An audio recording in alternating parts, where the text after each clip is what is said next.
Estúdio TRT. Olá, sejam todos bem-vindos, todas bem-vindas ao podcast Estúdio TRT, podcast aqui do Tribunal Regional do Trabalho da 4ª Região. Aqui a gente sempre traz um tema interessante, importante sobre o mundo do trabalho. Eu sou jornalista, me chamo Juliano Machado, trabalho na Secretaria de Comunicação do Tribunal e ao meu lado, Eduardo Matos. Tudo bem, Eduardo? Tudo bem, Juliano? Tudo bem a vocês que estão nos assistindo? Bom, hoje a gente vai falar sobre um tema muito importante para o ambiente laboral e para as instituições públicas, que é o combate ao assédio moral e sexual.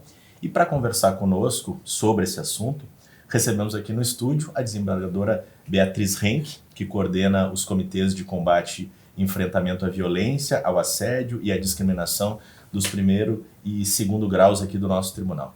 Desembargadora Beatriz, obrigado pela gentileza. Eu que agradeço, Eduardo e Juliano, é um prazer poder conversar com vocês e com os nossos ouvintes e as nossas ouvintes sobre esse tema que eu acho muito importante, que é da violência e do assédio nos locais de trabalho. Doutora Beatriz Henck, que sempre está comprometida com ambientes de trabalho saudáveis, éticos, tanto no âmbito do TRT como na atuação como magistrada.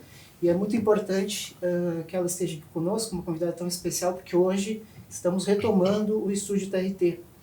Depois de um ano de interrupção pelas enchentes que devastaram o nosso estúdio de gravações lá no TRT, conseguimos uma parceria aqui com o TJ, estamos nos estúdios do Tribunal de Justiça do Rio Grande do Sul, e essa parceria possibilitou que a gente retomasse as gravações e o nosso podcast para vocês. Então, hoje é um dia especial pela convidada e também porque marca a nossa retomada esse ano. Que bom que a senhora está aqui, doutora.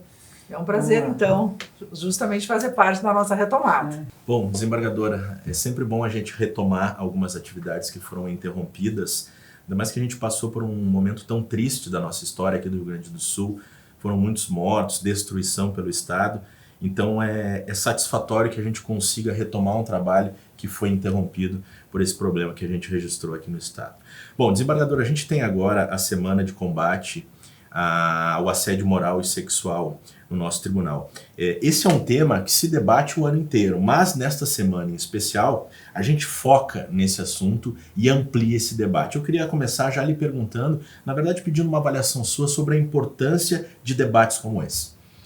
Eu reputo importantíssimo, porque eu sempre falo de uma questão que acho que às vezes se perde de vista, que é a centralidade do trabalho na vida humana. O trabalho é um fator não só de sobrevivência, do nosso ganha-pão, mas é também um fator de dignidade, deve ser assim. Nós passamos mais tempo trabalhando muitas vezes do que até com nossas famílias, então é muito importante que nós pensemos sobre essa questão do adoecimento no trabalho. É uma questão que atravessa todos nós, porque nós ali estamos, eu sempre digo, íntegros, os nossos direitos de personalidade, as nossas características que nós temos na nossa vida, elas continuam íntegras quando nós colocamos o nosso trabalho à disposição de outra pessoa e nos engajamos numa atividade.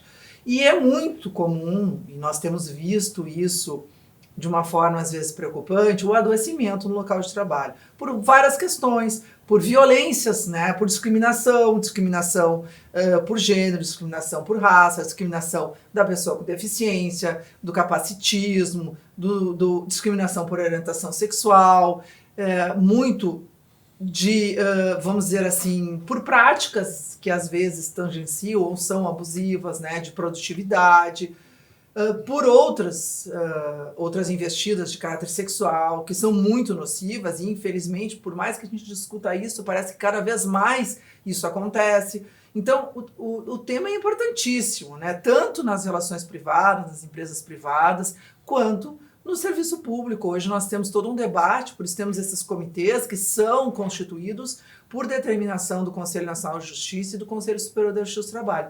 Porque nós precisamos fomentar ambientes mais sadios, sem violência, sem assédio, e me parece que isso beneficia a todos e todas, as pessoas que trabalham e também as pessoas que tomam trabalho, porque eu sempre digo isso, se as pessoas trabalharem de uma forma mais alegre, mais feliz, elas também vão produzir, vão trazer, entregar um trabalho de melhor qualidade, Com certeza. E, doutora, para a gente começar bem basicamente explicando para as pessoas, em linhas gerais, como que a gente define assédio moral e assédio sexual e diferencia o que é assédio de outras ocorrências que possam ser desagradáveis ou problemáticas no ambiente de trabalho, mas que não seriam assédio?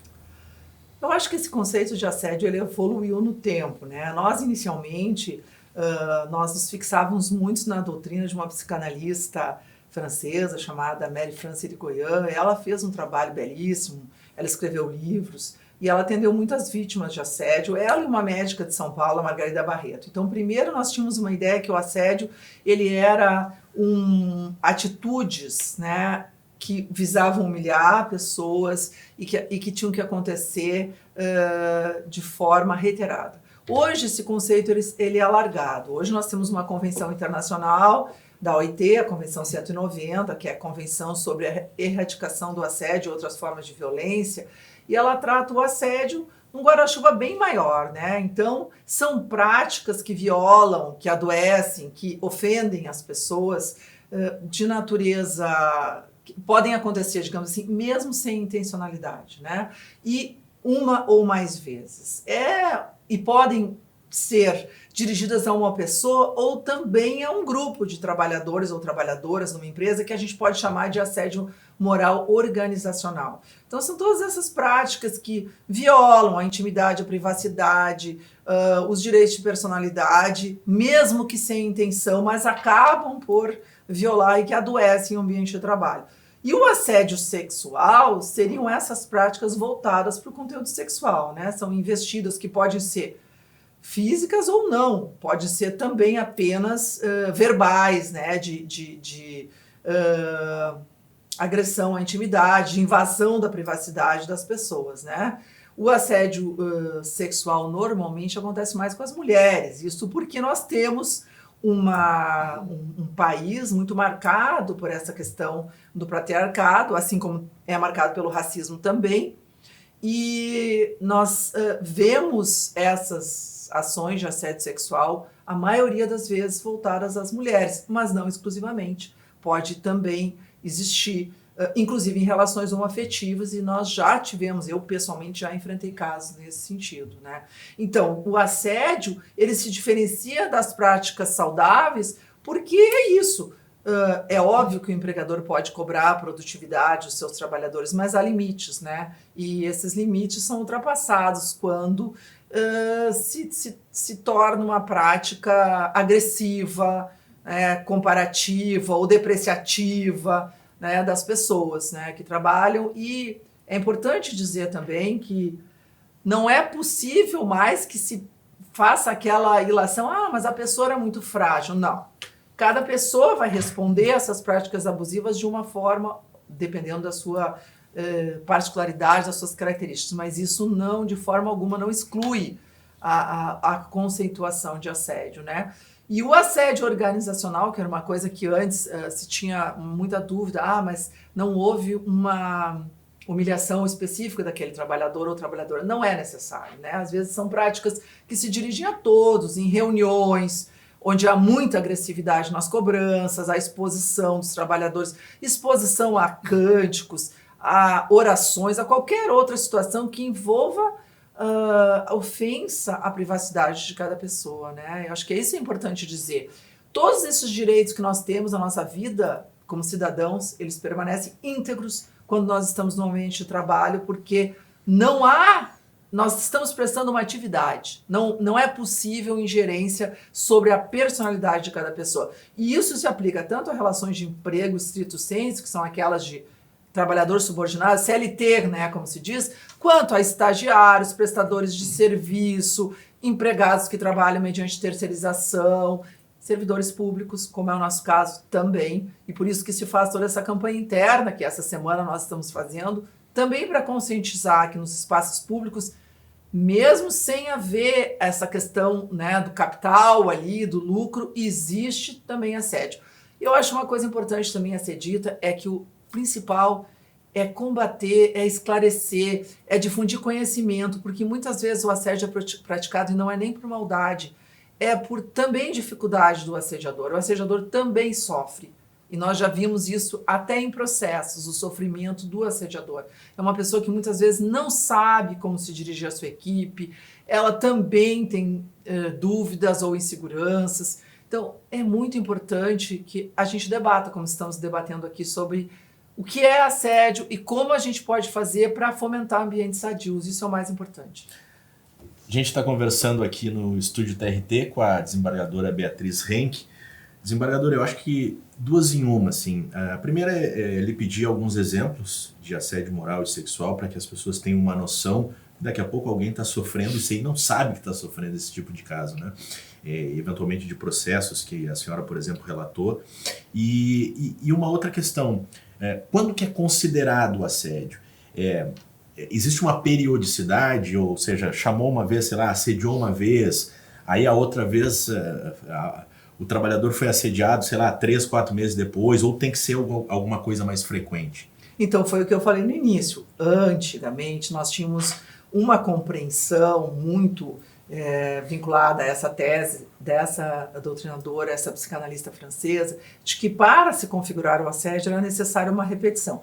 Mas isso hoje não se considera mais assim, porque há essa resolução, essa Convenção Internacional 190 da OIT. Essa convenção foi adotada, por exemplo, pelo Conselho Nacional de Justiça, quando ele editou uma resolução sobre assédio e outras formas de violência, pelo Conselho Superior da Justiça do Trabalho. Claro que essas resoluções, elas não são lei, elas se aplicam ao público interno, mas elas trazem conceitos importantes que se aplicam esses conceitos também às relações no mundo privado. Então, isso vai depender muito do caso concreto, mas vamos dar exemplos de assédio. Muitas vezes são condutas sutis, como deixar uma pessoa, no jargão popular, na geladeira, né? Não dar trabalho para alguém, que antigamente podia se pensar, mas a pessoa não está trabalhando. Sim, mas é uma forma de humilhar, atribuir um trabalho muito superior às possibilidades e essa pessoa então não vai conseguir atender e aí depois ela vai ser reprimida, ou muito inferior, muito aquém da sua formação, e aí essa pessoa vai se sentir diminuída. Essas práticas muito abusivas que nós vemos muito frequentemente sobre metas, estabelecer as metas é uma coisa, a forma como essas metas vão ser cobradas, né, como vai haver essa exigência, ela é muito diferente se for num ambiente saudável, de uma forma de não expor a pessoa que às vezes por questões outras não está conseguindo atingir as metas. Nós temos também a questão, e acho que as duas coisas hoje elas se completam, da discriminação das pessoas diferentes no local de trabalho, né? Muito por orientação sexual, muito por racismo, que aí já vai extravasar para o crime, né? Então isso fica muito imbricado, porque muitas vezes a pessoa escolhida para ser assediada é a pessoa diferente. E hoje se tem essa concepção já de que as pessoas não podem ser discriminadas pelas suas escolhas, nem de físicas, né, e nem de orientação sexual, pela sua cor, pela sua raça, por ser homem ou mulher, né? Então tudo isso faz parte. O assédio sexual são essas práticas que eu acho que as pessoas são capazes de reconhecer invasivas, né? Comentários sobre, especialmente aqui, é muito com mulheres, né? Comentários sobre o corpo, sobre a roupa, sobre a intimidade das pessoas, tudo isso são práticas que configuram assédio sexual, né? Porque essas questões não podem perpassar os locais de trabalho, né? As pessoas ali estão entregando a sua atividade e elas têm que ser tratadas desta forma, de uma forma profissional, digamos assim, né? Então, tudo isso, hoje, depois acho que nós vamos falar, nós podemos ter assédio também em grupos de WhatsApp, em outras situações, mas, por exemplo, já posso dizer, o assédio ele pode acontecer tanto no local de trabalho como em locais que fazem parte, são extensões.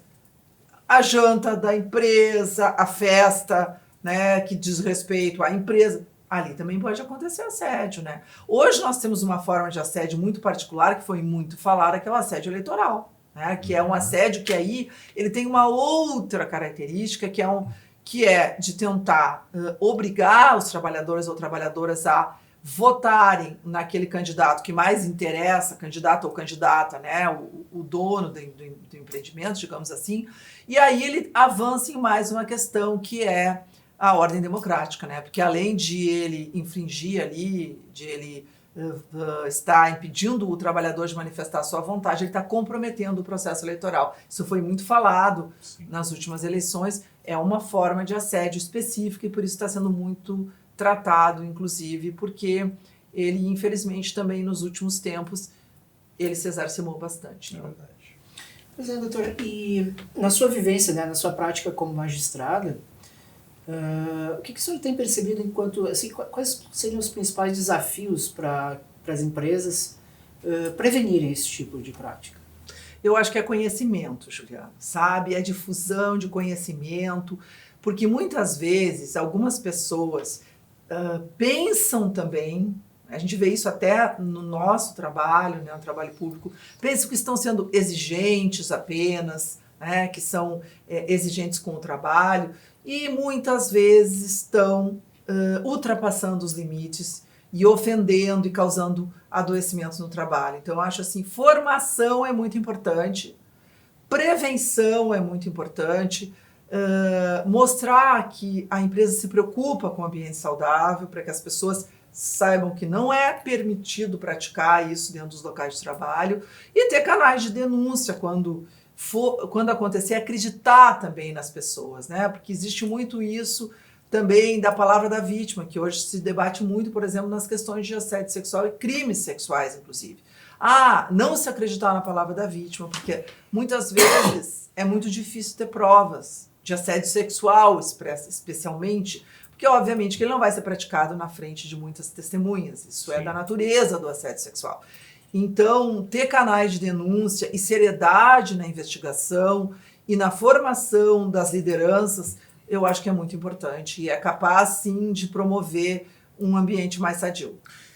Bom, doutora, e o que muda na cultura organizacional de uma empresa quando se tem como premissa dessa organização o combate ao assédio moral e sexual? Eu acho que muda para melhor. A gente tem exemplos de empresas que fazem isso, né? Que respeitam até os animais de estimação, né? Das pessoas que são muito vinculadas a seus animais de estimação, a respeito à diversidade, promover diversidade. Promover a diversidade só traz benefício para a empresa. Isso já é comprovado, inclusive benefício em termos de lucro. Ter pessoas de todas as cores, de todas as orientações sexuais, de pessoas com deficiência, incentivar isso, incentivar pessoas como elas são, né, da orientação sexual, hétero, homo, como quiserem, trans. Isso traz, eu acho que traz diversidade, ajuda a empresa e ajuda também a que as outras pessoas se acostumem com pessoas diversas no local de trabalho, porque muitas vezes isso vem de uma formação que se tem mais preconceituosa, mais conservadora,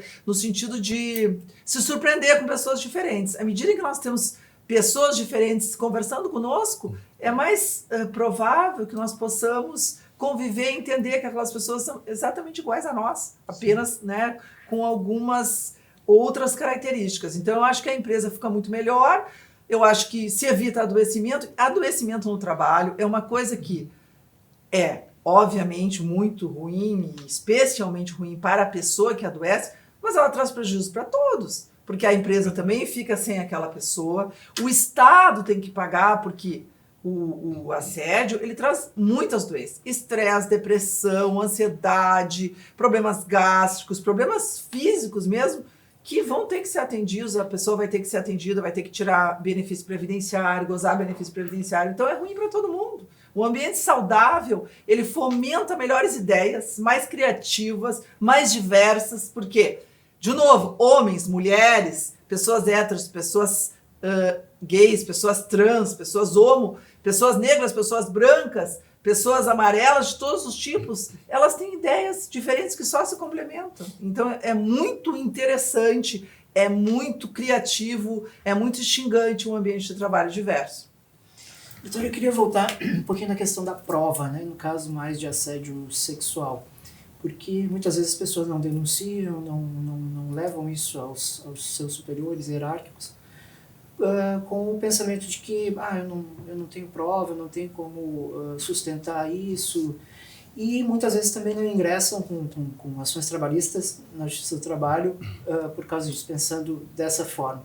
E a gente sabe que os juízes têm uma orientação que se chama Protocolo de Julgamento com Perspectiva de Gênero, que é um documento recente do CNJ. Então eu queria saber um pouquinho da senhora como que os juízes do trabalho analisam essa questão da prova nesse tipo de processo. Então, é uma questão que também está em evolução, né? O Conselho Nacional de Justiça, no ano de 2023, acho que foi, ele editou uma resolução, né? Na época em que presidia o Conselho Nacional de Justiça a ministra Rosa Weber, e esse protocolo chama Julgamento com Perspectiva de Gênero. Hoje já temos outros protocolos. E por que ele chama assim? É porque ele faz todo um estudo histórico e filosófico, sociológico, sobre o que é a questão das mulheres, né? A questão do patriarcado na nossa sociedade, que é essa questão que as mulheres, durante muitos anos, nem puderam votar. Isso não é exclusivo do Brasil, mas nós estamos falando da nossa legislação, né? Da Constituição, que estabelece a igualdade de direito entre homens e mulheres, mas que isso ainda não é uma realidade na prática. Hoje nós sabemos que as mulheres são mais responsáveis pelo trabalho do cuidado, né, da casa, das crianças, dos idosos, por todo o trabalho do cuidado, tem jornada dupla, tripla, muitas vezes abdicam de posições no trabalho por causa disso. Então, ter toda essa compreensão também de que no Brasil o assédio sexual, ele, na maioria das vezes, é praticado contra mulheres, né? Então, de ouvir a vítima, né, de ter essa capacidade de ter um olhar diferente na prova, né, sobre a palavra da vítima, que hoje também está sendo usado isso nos crimes sexuais. A gente acompanha isso na mídia também, quando se vê, por exemplo, as medidas restritivas que as mulheres têm que ingressar, né, porque estão sendo ameaçadas pelos companheiros e ex-companheiros. Isso tudo é uma questão que hoje se debate muito, e o juiz, quando ele olha o processo, ele tem que se dar conta que aqui tem uma mulher que se diz assediada. É como ver alguém que está dizendo que foi vítima de racismo. Essa pessoa é negra? Bom, temos que olhar com outro olhar, porque as pessoas negras são vítimas de racismo na nossa sociedade. É isso que é o protocolo, é essa forma de interpretar a prova, com um olhar que entende as diferenças entre os sujeitos, né? Não é um papel em branco, não é qualquer coisa, é olhar e pensar, aqui tem uma alegação de assédio, eu vou verificar em que condições, inclusive na hora de colher a prova, né? Inclusive na hora de colher a prova, para não revitimizar a vítima de assédio. Já temos uma lei, inclusive, sobre isso, que é aquela lei Mari Ferrer, que é o caso, o juiz não pode fazer nem permitir que uma vítima de estupro, e no nosso caso seria de assédio, ela seja revitimizada, seja colocada em dúvida a sua palavra, né? Ou aquelas perguntas que dizem respeito, mas qual era a roupa que vestiam? Isso não cabe, né? Não cabe, nós temos que analisar se houve ou não houve o assédio, e não qual é a conduta da vítima. Então, acho que o protocolo vem nesse sentido, para nos mostrar que há diferenças e nós precisamos estar atentos a essas diferenças que existem com relação às mulheres, que são as principais vítimas de assédio sexual e de crimes sexuais no nosso país. Desembargadora, os canais de denúncias para casos de assédio moral e sexual nas empresas, pelo que a senhora percebe, eles são eficazes? E mais uma, a senhora falou sobre a importância da prevenção por parte das empresas, que todos ganham, né, dentro desse contexto. As empresas têm implementado mais essas práticas de prevenção? Eu acho que ainda estão iniciando, eu acho que é preciso difundi-las mais, né, que as lideranças tenham essa orientação. Acho que está mudando, mas ainda há coisas a fazer. Os canais de denúncia, eles têm que ser acessíveis, tem que preservar a pessoa, porque se não preservarem a pessoa que faz a denúncia não será feita. Ou essa pessoa vai ser revitimizada. Se houver alguma possibilidade de o agressor, que na maior parte das vezes é o superior da vítima, ele tomar ciência, o que vai acontecer? Vai acontecer que essa pessoa vai ser revitimizada no local. Então, acho que isso tudo ainda precisa ser mais debatido, por isso que estamos aqui. Mais debatido sobre a importância disso. quanto é importante. E esse assédio sexual hoje, e o moral também, ele pode ser feito também por meios virtuais, como a gente vê que existem crimes que são maquinados, digamos assim, no meio virtual, também acontece. A gente sabe que existe isso. Envio de nudes, conversas de WhatsApp, que hoje muitas vezes são prova de assédio, e de assédio sexual, inclusive em grupos de WhatsApp, porque um assédio praticado num grupo de WhatsApp, que hoje todos têm, né? Grupo de WhatsApp dos empregados da empresa, vai haver ali uma situação que pode configurar um assédio moral ou sexual. Aí, normalmente o sexual é numa conversa privada, né? Então, tudo isso é uma forma de assédio. Assim como há outros tipos de assédio, eu já vou entrando nessa questão, que eu acho que é interessante, que hoje está se falando muito, que é a questão da desconexão, né? Então, claro, aí nós vamos ter que ver caso a caso, né? Mas hoje todos têm o WhatsApp, o celular está sempre do nosso lado, o WhatsApp está sempre ligado, e às vezes se perde a noção de que não é possível falar às 2 da manhã, né, sobre um assunto de trabalho com uma pessoa ali e esperar que ela tenha que responder. Então, há também possibilidade de haver assédio, aí no caso seria moral, né, no sentido de cobrança de situações de trabalho em qualquer horário, não respeitando períodos de descanso. Claro que aí nós vamos ter que analisar caso a caso, não é uma vez ou outra que isso vai caracterizar, mas tem situações em que se passa também, né, dos limites de respeito aos horários de descanso das pessoas, né? Isso é uma questão também que nós temos que aí vão dizer, ok, mas a pessoa responde se quiser o WhatsApp. Depende do chefe, né? Se ele exige que haja aquela resposta, se no outro dia ele vai ser cobrado. Então, são muitas as possibilidades e nós vamos ter que analisar. É difícil, assim, ter um manual. A gente vai ter que olhar a situação que a gente está analisando e a prova, fazer uma ponderação e aí sim analisar se ali houve ou não houve uma espécie de violência. Porque, como eu digo, assédio, violência, discriminação, tudo se conecta, porque essas situações são todas violações, né, dos princípios constitucionais, da dignidade da pessoa humana, do valor social do trabalho, do direito à saúde e segurança no trabalho, do princípio da não discriminação. Todas essas regras estão lá na nossa Constituição. Também está lá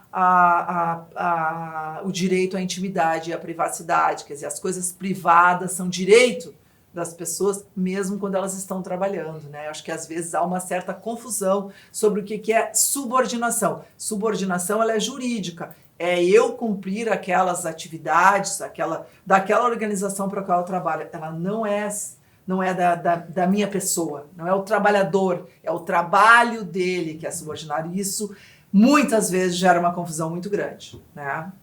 Doutora, para a gente encerrar já, vou lhe fazer também, vai acabar sendo 2 perguntas. Porque a gente geralmente quando fala sobre assédio, a gente imagina o superior hierárquico assediando alguém que hierarquicamente está abaixo, mas existe também o contrário, certo? Existe. Apesar de não ser muito comum, também aparece, é isso? Aparece sim, nós temos assédio que a gente pode chamar horizontal, que é entre os próprios colegas de trabalho, digamos assim, né? E se entende que a empresa é responsável também, porque ela tem que incidir, ela tem que impedir, ela tem que fomentar que isso não aconteça.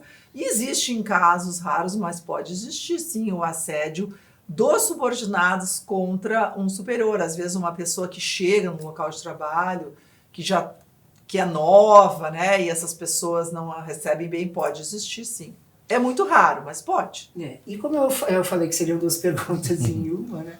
Eu queria, doutora, que a senhora deixasse uma mensagem a quem nesse momento está nos ouvindo e talvez esteja numa situação se sentindo mal, sofrendo algum tipo de assédio, mas ainda está reticente tanto em procurar canais de denúncia dentro do seu local de trabalho, seja ele público ou privado, ou mesmo com receio de ingressar com ação trabalhista. O que a senhora diria para essa pessoa? Eu diria que essa pessoa procure ajuda, especialmente, primeiro procure ajuda para ela mesma ficar bem, porque o assédio é sério, é grave e provoca adoecimento, né? Então essa pessoa tem que procurar ajuda psicológica, ajuda para enfrentar isso. E que ela procure o canal de denúncia da sua empresa, da sua organização, porque o interessante é que o assédio acabe, né? Para que essa pessoa não adoeça mais, é o melhor, né? Claro que ela pode procurar os seus trabalhos, sindicato, Ministério Público do Trabalho, evidentemente que sim. Mas eu diria que o primeiro passo é tentar o canal de denúncia da própria empresa para que isso seja visto e, quem sabe, resolvido, né? E acontece em casos assim. A gente vê processos em que houve essa atuação da empresa, digamos assim, para que não continuasse o assédio, que às vezes não exclui o que já aconteceu antes, que a pessoa já adoeceu. Mas eu diria isso. Desembargadora Beatriz Henke, obrigado pela conversa tão esclarecedora. Obrigada, o prazer foi meu. O Estúdio TRT fica por aqui. O nosso programa está em todas as plataformas de áudio, no YouTube e nas outras, no YouTube também com imagens. E foi um prazer pra gente, espero que tenha sido para você também. Nos encontramos no próximo programa. Tchau. Tchau.